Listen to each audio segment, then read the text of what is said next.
আসসালামু আলাইকুম ওয়া রাহমাতুল্লাহ। প্রিয় উপস্থিতি, আজকের এই সম্প্রীতি সমাবেশে উপস্থিত আছেন বাংলাদেশ জামাত ইসলামের সম্মানিত জেলা আমির, উপস্থিত আছেন বিভিন্ন পর্যায়ের নেতৃবৃন্দ, উপস্থিত আছেন আজকের এই তাওহীদি জনতা।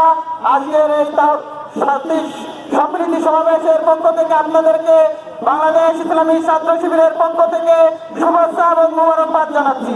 প্রিয় উপস্থিতি, অমাবস্যা অন্ধকার কালো রাত পেরিয়ে একটি নতুন সূর্যের উদয় হয়েছে।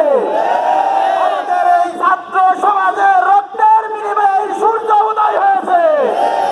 আবু সাঈদের সাহসিকতা এবং মুক্ততার মাধ্যমে নতুন সূর্যের উদয় হয়েছে।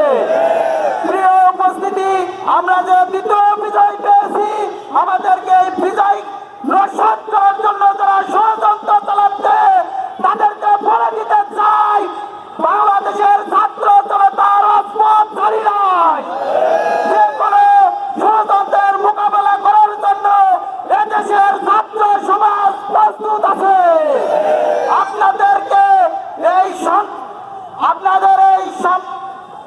আপনাদের এই নতুন বাংলাদেশ গড়ার সহযোগিতা করেছেন এবং ভবিষ্যতে ছাত্র সমাজের পাশে থাকার উদারতা আহ্বান জানিয়ে সকল ছাত্র সংগঠনকে বাংলাদেশ ইসলামী ছাত্র শিবিরের সহযোগী বন্ধু হিসেবে পাশে থাকার জন্য উদারতা আহ্বান জানিয়ে আমি আমার কথা শেষ করছি।